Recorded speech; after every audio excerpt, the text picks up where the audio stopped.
A huge monster collapses in the snow, its body torn apart. 3 fighters stand around it, breathing hard after the battle. The dark-haired mercenary sits calmly on the monster's corpse, while the others check the area. The fight is clearly over, and the group has secured the kill. The purple-haired man complains that they should clean up quickly before more monsters appear.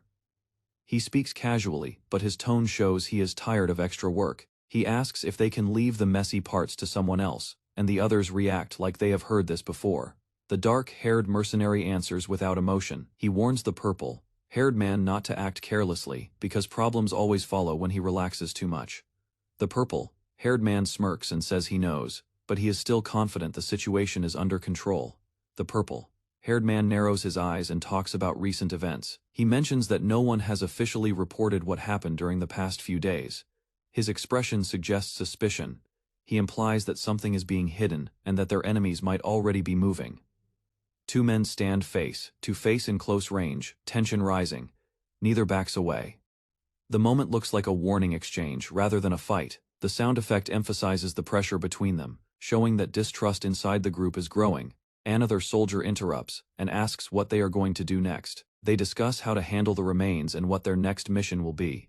The group decides they cannot waste time because something important is happening elsewhere, and their next move must be fast. A blonde soldier is approached by a white-haired messenger who rushes in calling his name.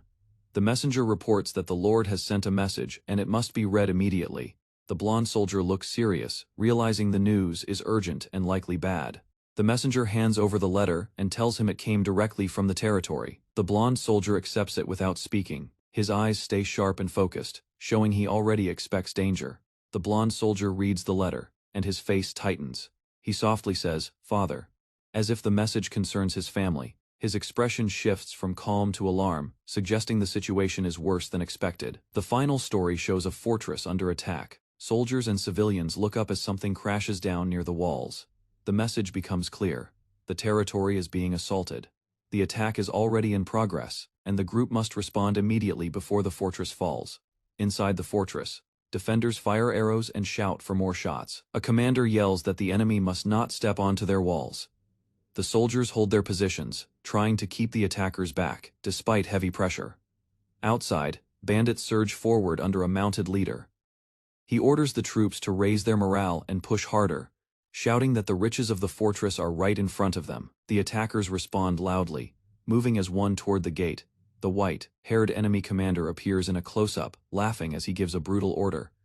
He commands his men to release the wolves, signaling that the assault will become even more violent and harder for the defenders to stop. The battlefield widens, showing the fortress front packed with troops. Bandits and fighters clash with shield lines, and attacks come non-stop. The defenders are outnumbered, and the constant assault threatens to break their formation. Elsewhere, 2 men speak urgently. One reports that the bandits are attacking Padrium, and asks what they should do now. He explains that they tried to stop the assault earlier, but failed, and now they cannot reverse the situation. A furious subordinate demands reinforcements be sent right away. He tells the commander the situation is serious, and asks if they will request support from the Lord. He insists they must send troops immediately before Pedrium loses more ground. The commander refuses without hesitation. He orders that no soldiers are to be sent. He states that this is not their lord's territory, but Pedrium's responsibility. He argues that the northern wolves are Pedrium's problem, and declares reinforcements are unnecessary. Back in the snowy field, the blonde soldier stands with his group, facing the white-haired messenger and another cloaked figure. The message has changed their priorities. The group pauses, reading the situation and preparing for the next decision. The blonde soldier thinks through what he learned. The story explains that Cecil Perdium received reports. 6 groups of bandits have joined together and are now attacking Pedrium's territory and fortress. The scale of the attack is confirmed.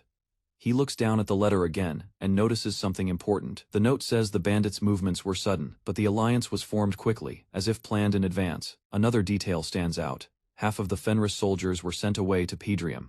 This suggests someone may have intentionally weakened the defense, turning the attack into a trap. The blonde soldier reads deeper into the report and realizes something does not match his father's usual behavior. He thinks his father would not normally send troops away so easily, especially when multiple bandit groups are uniting. The decision feels wrong, and the scale of the threat is too large to ignore. He looks off to the side, his eyes narrowing as suspicion grows. He quietly admits that the situation is strange. The letter's contents suggest planning behind the bandits' sudden alliance, and it makes him question whether someone pushed events in this direction on purpose. The blonde soldier turns to his group. The white-haired messenger asks what they will do next, and the dark-haired mercenary and purple-haired man wait for his answer. The blonde soldier answers that he needs time to recover first, but his voice shows he is already preparing for action. He decides they will withdraw for the day. He explains that the enemy's full strength and position are still unclear, so charging in blindly would be dangerous. He orders the group to return to their lodging while he gathers more information. Before moving, he gives a direct order: run. The command is short and urgent. The group understands it means they may be attacked at any moment, and must move fast without delay. The moment they start running, enemies ambush them. Figures burst in from the snow and cliffs, dropping down with weapons raised. The attack is sudden, proving the blonde soldier's caution was justified. Multiple attackers surround them mid-movement. The group reacts immediately, drawing weapons while still in motion. The dark-haired mercenary leaps forward, and the others spread out to stop the ambushers from trapping them in a tight circle. A heavy weapon swings down toward the blonde soldier. He blocks with his blade, sparks and force bursting at the impact point. The clash shows the attackers are trained, not random bandits. The blonde soldier struggles under repeated strikes, bracing himself while being pushed back. He twists his body and holds his guard, trying to avoid being crushed. He stays focused, waiting for a chance to counter. The fight explodes into full combat. The group exchanges blows with multiple enemies at once, cutting and dodging in the snow. Several attackers are thrown back, and blood appears in the air. The mercenary team proves they are not easy prey, and the ambush turns into a violent battle for survival. The battle suddenly stops when something massive crashes into the snow nearby. A shockwave of ice and powder explodes upward, towering over the mercenary group. Everyone turns toward the impact point, realizing a new threat has entered the field. The white-haired messenger and the purple-haired fighter react first, shouting in alarm. They recognize the dangerous presence immediately and call out to the blonde soldier, warning him that this is not a normal ambush. The blonde soldier steps forward and gives a clear order: everyone must move behind him. He positions himself between the group and the rising snow cloud, preparing to take the first hit if the enemy attacks again. A violent blast tears through the snowstorm. The pressure spreads outward like a wave, and the area shakes from the force. The group races, realizing the attackers' power is far above the bandits they were fighting. As the snow settles, a dark shape is seen in the distance. A large figure stands calmly, barely affected by the chaos. His silence shows control, as if he wanted to interrupt the fight on purpose. The newcomer speaks, sounding relaxed. He says the group seems to be causing trouble, and asks if they are having fun. His tone is casual, but it carries the confidence of someone used to being feared. The mercenary group faces him with weapons ready. The purple-haired man demands to know who he is and what he wants. The dark-haired mercenary watches quietly, measuring the enemy without speaking. The newcomer stays silent for a moment, then comments that he was expecting them to be weaker. He admits he thought he could end them easily, but now he is curious. The pause makes the threat feel even more serious. He introduces himself as Dronzer, the king of the Iron Cliff. He stands tall in heavy fur and armor, showing high status and battlefield experience. His appearance confirms this is not a random attacker but a powerful leader. Dronzer smirks and questions whether they really need to explain why they attacked. His eyes narrow, suggesting he has his own reason for being there. The scene ends with the mercenary group facing a major enemy. Knowing this encounter could decide far more than a single fight, the blonde soldier calmly questions Dronzer, asking whether he personally came all this way to look for him. He states that he expected a delay, not a direct confrontation. His tone is controlled, showing he is testing Dronzer's intentions rather than provoking him. Dronzer responds from a distance, mocking the situation. He points out that kings normally do not meet like this, especially on a battlefield. He reminds them that killing is forbidden in this area by rule, hinting that this restriction protects both sides.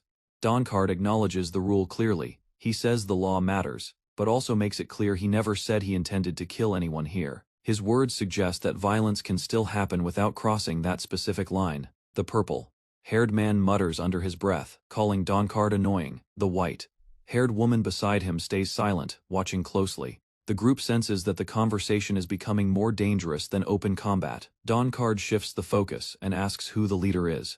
His eyes move across the group, searching for the one truly in control.